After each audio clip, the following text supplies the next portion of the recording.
the New York Yankees have had a pretty tumultuous up and down offseason. They made a lot of great signings.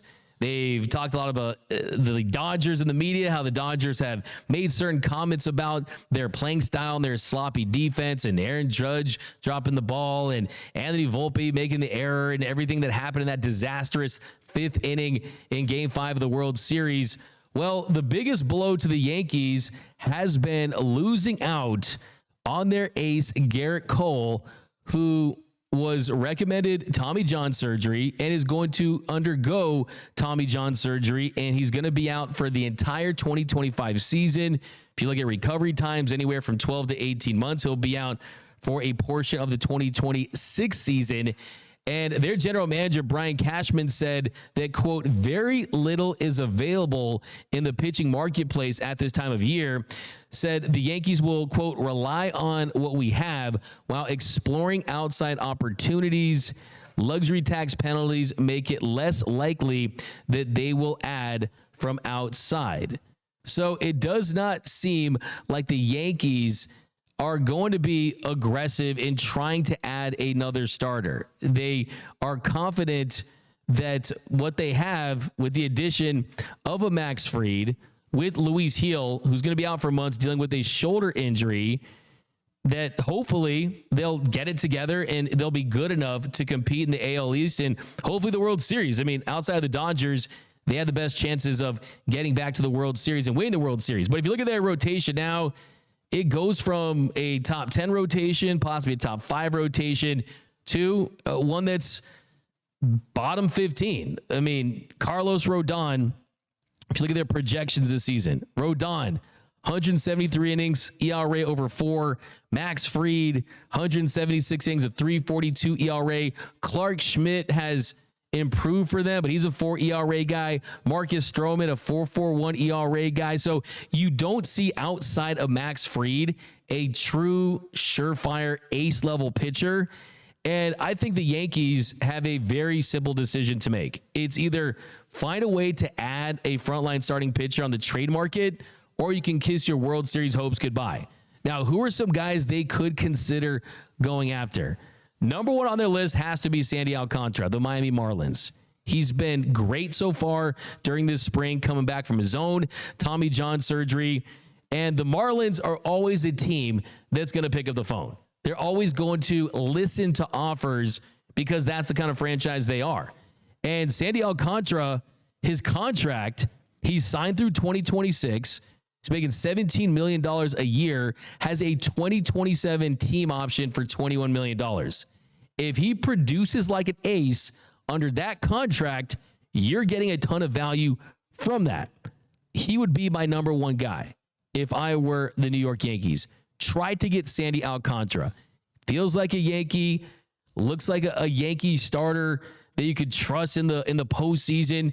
And the truth of the matter is, with Gerrit Cole, the thing about Gerrit Cole is really interesting to me, and this hurts me. Like I keep it. I just try to say the truth, right? He's a former UCLA Bruin, but I got to say the truth about Gerrit Cole is he opted out of his 4-year, $144 million contract.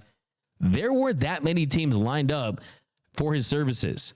The Yankees, they could have said, "Hey, thank you for your time here. Thanks for your service, and we are going to understand the reality of starting pitchers that throw at high velocity and understand that you have dealt with elbow inflammation and elbow issues, and you've tried to stay on the mound, and you've tried to avoid surgery as much as possible."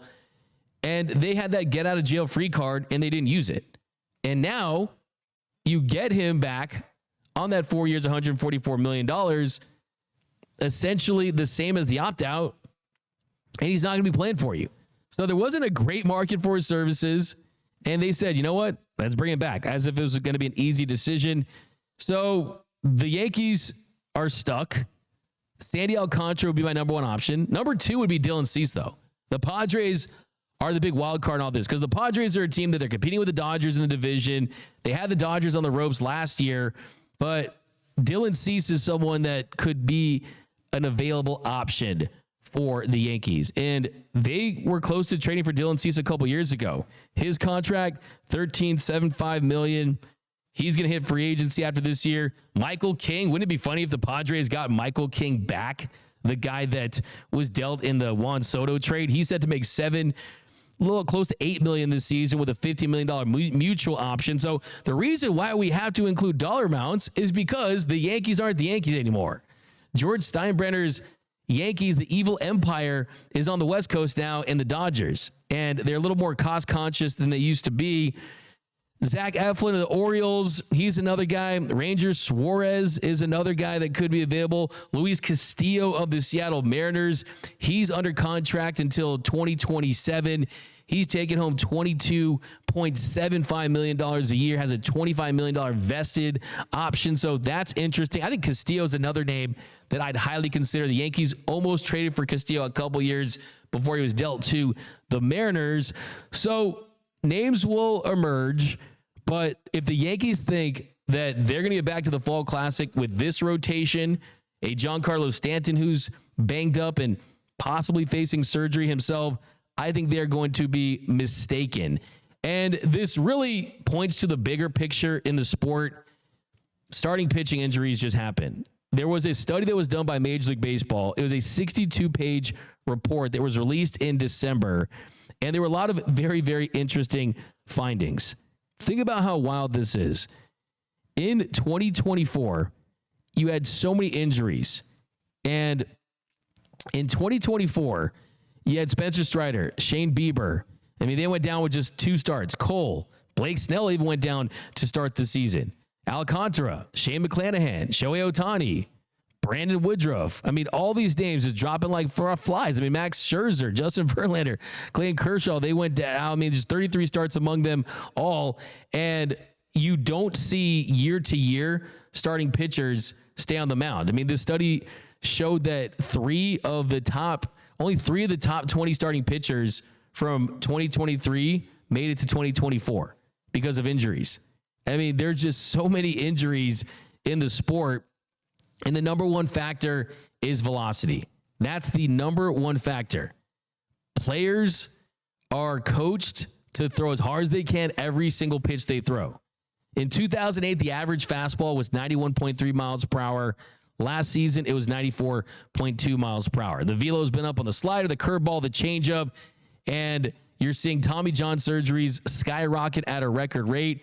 Major League Baseball has an injury problem. It truly, truly does have an injury problem, and the number one culprit is max effort on the mound for pitchers. So it's tough because the resolution to this is are you really going to tell pitchers to not throw as hard?